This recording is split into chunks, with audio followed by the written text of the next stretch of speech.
keberanian, persahabatan, kejujuran, dan sebagainya. Jadi tema ini menjadi dasar dari seluruh alur dan peristiwa yang terjadi dalam cerita. Kalau misalnya ceritanya mengenai maling kundang, itu temanya kira-kira apa? Temanya anak yang durhaka. Benar banget. Jadi temanya ini nilai moral ya, maksudnya adalah mengenai moral. Terus juga kejujuran ya, ada nilai-nilai kejujuran. Selanjutnya itu ada amanat. Amanat adalah pesan atau pelajaran yang ingin disampaikan pengarang kepada pembaca melalui cerita. Amanat dapat tersurat atau dinyatakan langsung atau tersirat disampaikan secara tidak langsung melalui peristiwa dan tokoh. Kalau misalnya contoh tadi maling kundang, amanatnya kira-kira apa? Ada yang bisa jawab? Boleh? Ashika boleh? Kalau kita tuh tidak boleh melupakan jasa-jasa orang yang telah berjuang sama kita Bu. Iya, benar banget. Iya, benar banget ya. Soalnya di akhir maling kundang tidak mengakui idamnya ya. Jadi amanatnya adalah harus Berbakti kepada orang tua, kepada siapapun benar banget. Jadi sudah paham ya mengenai amanat. Selanjutnya ada sudut pandang. Sudut pandang adalah posisi dilanjutkan dia. Sudut pandang adalah posisi pengarang dalam menyampaikan cerita. Sudut pandang bisa jadi orang pertama, aku atau saya, atau orang ketiga dia atau mereka. Nah, sudut pandang mempengaruhi cara cerita disampaikan kepada pembaca. Jadi kalau sudut pandang ini bisa dilihat dari orang pertama, aku atau saya, atau orang ketiga, dia atau mereka. Nah, sudut pandang ini dapat mempengaruhi cara cerita disampaikan kepada pembacanya ya. Jadi sudut pandang posisi dari pengarang untuk menyampaikan cerita. Selanjutnya itu ada tahapan alur cerita teks naratif. Nah, ini boleh dicatat ya anak-anak. Yang pertama ada orientasi atau tahap awal cerita yang memperkenalkan latar belakang, tokoh, dan situasi awal secara umum. Lalu ada kedua, komplikasi. Tahap di mana mulai muncul konflik atau masalah yang dihadapi dari tokoh tersebut. Seringkali merupakan titik awal terjadinya rangkaian peristiwa dalam suatu cerita. Lalu yang ketiga, ada tahap ketika resolusi atau tahap ketika konflik mulai terpecahkan dan cerita mencapai titik penyesalannya atau titik penyelesaian. Yang keempat, ada reorientasi atau tahap terakhir yang berisi penutup atau kesimpulan dari keseluruhan cerita sehingga memberikan pemahaman akhir bagi pembaca. Kalau misalnya tadi kita ambil contoh maling kundang ya, orientasinya kira-kira bagaimana? Orientasi Yang perkenalkan latarnya bahwa maling kundang dan ibunya itu tinggal di tepian pantai. dari pantai, terus menjelaskan mengenai latar seperti itu ya tokohnya. Nah, lalu komplikasi atau tahap muncul konflik itu kira-kira di bagian mana? Pas maling kundang merantau. Iya, bersih. Terus juga dia mulai pergi ya. Dia bertemu dengan seorang perempuan. Benar banget. Lalu ada tahap ketiga atau resolusi. Kira-kira ini bagian mana nih? Kalau di maling kundang? Ini waktu pas ibunya lihat maling turun dari kapal. Ya, terus malingnya tidak mengaku ya bahwa itu sang ibu. Benar banget. Lalu pada bagian resolusi juga ibu maling pun kutuk ya. Maling menjadi benar. Nah, di bagian reorientasi tahap penutup atau kesimpulannya di akhir maling minta ampun dan juga ibunya berteriak ya seperti itu bahwa ia kecewa kepada maling. Itu contoh-contoh tahapan alur cerita dari teks naratif. Nah, ini contohnya. Boleh dibaca, ada bisa membaca. Ini ada teks naratif singkat. Boleh, Syifa? Contoh teks naratif singkat. Suatu hari di hutan yang lebat, seekor kelinci dan kura-kura berdebat tentang siapa yang paling cepat. Mereka pun mengadakan lomba lari. Kelinci terlalu percaya diri dan tertidur di tengah jalan. Sementara kura-kura terus berjalan pelan tapi pasti hingga mencapai garis akhir lebih dulu. Ini contoh teks naratif. Oh, kita kasih tepuk tangan dulu. Terima kasih Syifa yang sudah membacakan. Jadi ini salah satu contoh teks naratif yang sangat singkat ya. Kalau dilihat di bagian orientasinya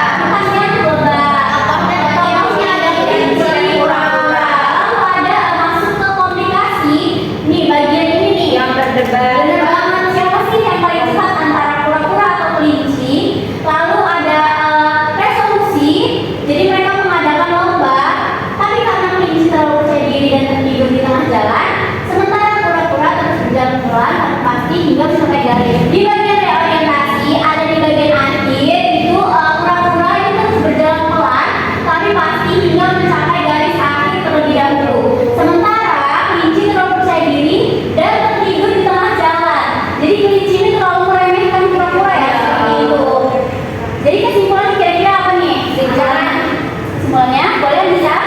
Kita jangan meremehkan orang lain, ibu. Karena kita tidak tahu kemampuannya seperti apa. Bagus. Ini sudah paham ya mengenai alur-alurnya. Lalu ini identifikasi elemen. Selanjutnya, ini ibu ada contoh dari dongeng. Dengar tidak ya? Kisah Air Gajah dan Semut. Sinar matahari perlahan-lahan masuk di sela-sela ruangan menembus lebarnya hutan flora. Dari sarang semut yang menyembur di permukaan tanah, keluarlah Anton si semut menyambut hangatnya mentari pagi. Pagi yang cerah. Matahari pagi ini benar-benar hangat setelah semalaman kedinginan karena hujan. Sungguh menyenangkan. Cuaca yang bagus untuk mencari makanan. Sam, Uti, keluarlah. Hai. Selamat pagi Sam. Selamat pagi Uti. Selamat pagi Anton. Selamat pagi Anton. Beberapa hari yang lalu aku jalan-jalan di dekat sini. Aku melihat banyak buah dan biji-bijian yang bisa dijadikan bahan makanan untuk beberapa hari ke depan. Yuk, langsung meluncur ke sana. Perutku sudah lapar ini.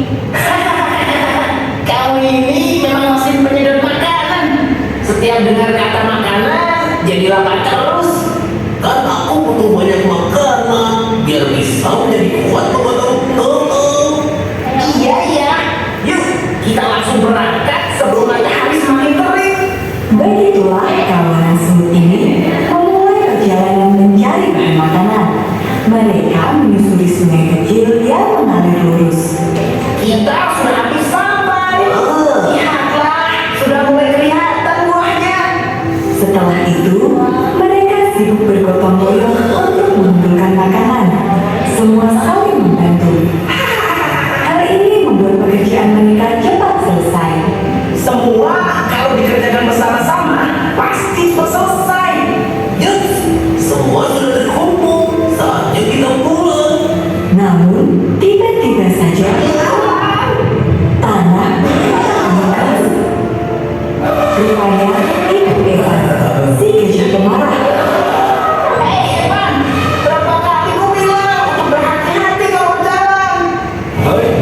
Anton, si kecil mungil yang lemah. Salah sendiri badanmu kecil. Jangan salahkan aku kalau terinjak ya. Evan mengambil sedikit air dari air kubangan bekas hujan semalam. Kemudian disemprotkannya ke arah semut. Baru disemprot air sedikit saja sudah terhuyung-huyung. Terima kasih kali. Si Evan ini. Kita harus melawan. Jika tidak, dia akan terus menjahili kita. Setuju. Apakah kalian ada ide? Kalian mau bergabung sebanyak apapun, tidak akan bisa mengalahkanku. Para semut mengabaikan perkataan Evan. Mereka sibuk untuk menyusun strategi. Oke, kalian paham kan? Ayo mulai. Serang teman-teman. Evan berhasil dengan serangan para semut. Anton dan kawan-kawan yang berukuran kecil masuk ke dalam belalai Evan. Apa yang kalian lakukan di dalam belalaiku? Aduh, sakit. Evan berguling di tanah menahan rasa sakit. Seperti yang dirasakannya dari arah belalai. Para semut rupanya menggigiti bagian dalam belalai Evan.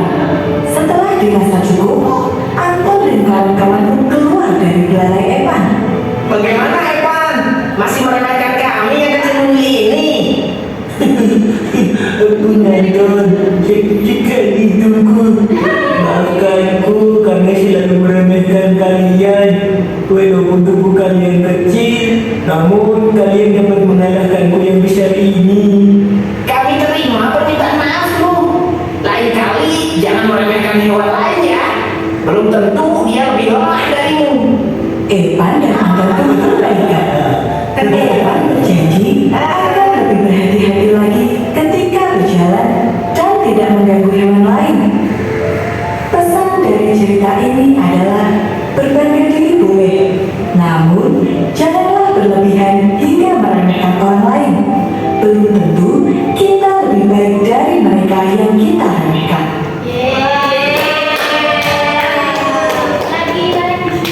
Jadi ini adalah salah satu contoh dari dongeng dari teks naratif yang bisa didongengkan seperti itu ya. Kalau anak bisa membuat teks naratif lalu dibacakan akan menjadi seperti ini dongeng gitu. Lalu ditambah juga animasi seperti itu ya. Ada siapa aja tadi? Ada Eva, apa? Gajah ya. Lalu ada berapa semuanya?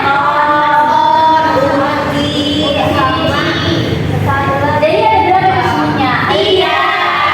Lalu konfliknya di bagian mana sih? Di bagian yang mengganggu seperti itu Ya, yang pertama kita mulai dari orientasi coba ya. Orientasinya di bagian mana? di bagian yang pengenalan si aktor lalu di bagian hari mengenalkan suasana. Ada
Bu.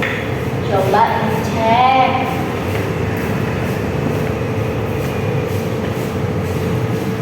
Nah, ini sudah nomor 3 ya. Iya deh Bu, udah mau selesai. Sudah kan soalnya? Udah?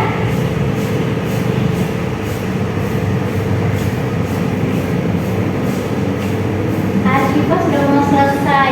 Sudah Bu, sudah selesai Bu. Tulisan kalian rapi-rapi banget ya. Aduh, ibu ini insecure ya. Bagus, insecure itu apa ya? Insecure itu tidak percaya diri. Sudah. Sudah. Mau dikumpulin atau mau dibacain nih? Satu ya, bacain. Oke. Oke, di depan. Ibu mau lihat hasilnya. Yang sudah pertama siapa? Sipa. Asyifa, boleh yuk maju. Ya Bu, ya Bu. Asyifa boleh maju. Bacakan. Teman-temannya boleh memperhatikan ya. Sini ya Bu.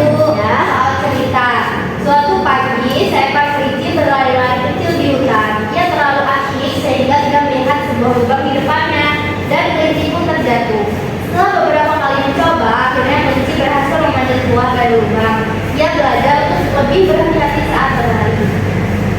Elemen cerita yang pertama, orientasi. Orientasi ini jawabannya pada suatu pagi seekor kelinci berlari-lari kecil di hutan. Lalu komplikasinya, kelinci ini terlalu aktif sehingga dia tidak melihat sebuah lubang di depannya. Perhatikan, kelinci pun terjatuh. Lalu resolusinya, setelah kelinci beberapa kali mencoba, akhirnya kelinci berhasil memanjat keluar dari lubang. Kode atau amanatnya, kelinci belajar untuk berhati-hati besok saat kelinci berlari. Berarti Asyifa dan teman-teman yang lain sudah dapat memahami ya. Nanti dikumpulkan di meja ibu ya, di kelas kertas-kertasnya. Lalu adakah yang ingin ditanyakan lagi mengenai pada pembelajaran pada hari ini? Boleh yang belum paham? Nanya. Ibu, kalau koda itu ini kan jika ada berarti dia tidak semua teks naratif itu ada kodanya ya Bu? Bisa jadi karena bisa diganti dengan amanat seperti itu ya, atau penutup seperti ini, kesimpulan. Masuknya kelas seperti itu ya, tahapan alurnya. Ada lagi yang ingin ditanyakan? Kalau struktur itu bisa dibalik-balik kan? Oh tidak boleh, soalnya struktur harus ikut ya, sistematis seperti itu. Kalau dibalik-balik takutnya pembacanya bingung seperti itu ya. Ada lagi yang ingin ditanyakan? Bu, Ibu ngasih satu tugas untuk kalian. Iya, tugasnya gampang kok. Ini kalian cari satu, dicatat ya. Baik Bu. Cari satu dongeng atau cerita rakyat atau fabel. Lalu kalian analisis tahapan alurnya mulai dari ini nih. Ada orientasi, komplikasi, resolusi, reorientasi atau penutup atau kode seperti yang Syifa jelaskan ya. Jadi itu bebas ya Bu, terserah kita. Boleh bebas, boleh fabel atau boleh dongeng, boleh cerita rakyat. Asal nggak yang pendek-pendek banget ya. Ya Bu, baik Bu. Oke, jadi harus rinci dan sistematis. Oke? Sudah dipahami? Suara Ibu. Ketua kelasnya kumpul di meja ibu ya. Ya, Sebelum sudah, Bu. minggu depan udah harus ada di meja dari ibu nilai, oke? Baik Ibu. Baik, bukan pembelajaran pada hari ini ada yang ditanyakan lagi? Cukup Ibu. Sudah Ibu. Selanjutnya kepada ketua kelas boleh memberi doa. Baik teman-teman, setelah sebelum mengakhiri pembelajaran kita pada pagi hari ini, marilah kita berdoa mulai. Selesai. Amin. Salam.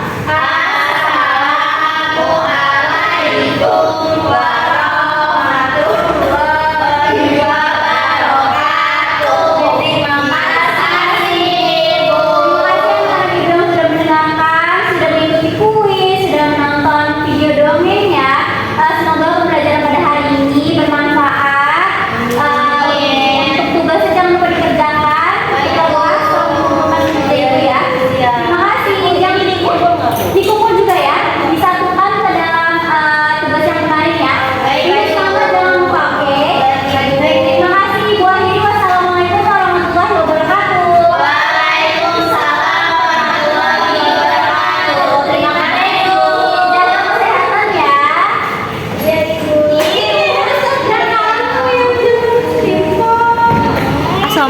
warahmatullahi wabarakatuh. Izin memperkenalkan diri, nama saya Syifa Zarani dengan NPM 231304151. Saya di sini sebagai observer lisan dari nama calon guru DA Rahmadani Fitri dengan NPM 231304131 dengan topik teks naratif tanggal 22 Oktober 2025 kelas 7 semester 1. Variasi dalam gaya mengajar guru. Yang pertama, suara. Guru memberi variasi dalam nada, suara, volume suara, kecepatan berbicara. Komentar baik. 2. Mimik dan gerak. Guru mengadakan perubahan mimik dan gerak atau gerak tangan dan badan untuk memperjelas penyajiannya. Komentar cukup baik. Kesenyapan. Guru dengan sengaja memberikan waktu senyap atau hening dalam pembicaraan baik. Kontak pandang. Guru melayangkan kontak pandang dan melakukan kontak pandang dengan siswanya saat baik. 5. Perubahan posisi. Guru bergerak dalam kelas untuk maksud yang berbeda-beda. Komentar sangat baik. 6. Memusatkan. Guru memberikan tekanan pada butir-butir yang penting dari penyajiannya dengan menggunakan bahasa lisan seperti dengan baik-baik, perhatikan ini dan lain sebagainya, dan isyarat yang cocok seperti mengangkat tangan atau menunjuk dengan jari. Sangat baik. Variasi penggunaan media dan alat bantu pengajaran. 7. Variasi visual. Guru menggunakan alat bantu yang dapat dilihat, menulis di papan tulis, menunjukkan gambar atau benda dan lain sebagainya. Komentar sangat baik. 8. Variasi aural. Guru menggunakan berbagai suara langsung atau rekaman dalam pengajarannya. Komentar sangat baik. Variasi alat bantu yang dapat dipegang dan dimanipulasi. Guru memberikan kesempatan kepada siswa memegang atau memanipulasi benda-benda atau alat bantu pengajaran. Komentar baik. 10. Guru memperkenalkan perubahan dalam pola interaksi antara dia dengan siswa dan juga menganeka-ragamkan kegiatan belajar siswa yang terlibat. Komentar baik. Terima kasih, saya cukupkan. Wassalamualaikum warahmatullahi wabarakatuh.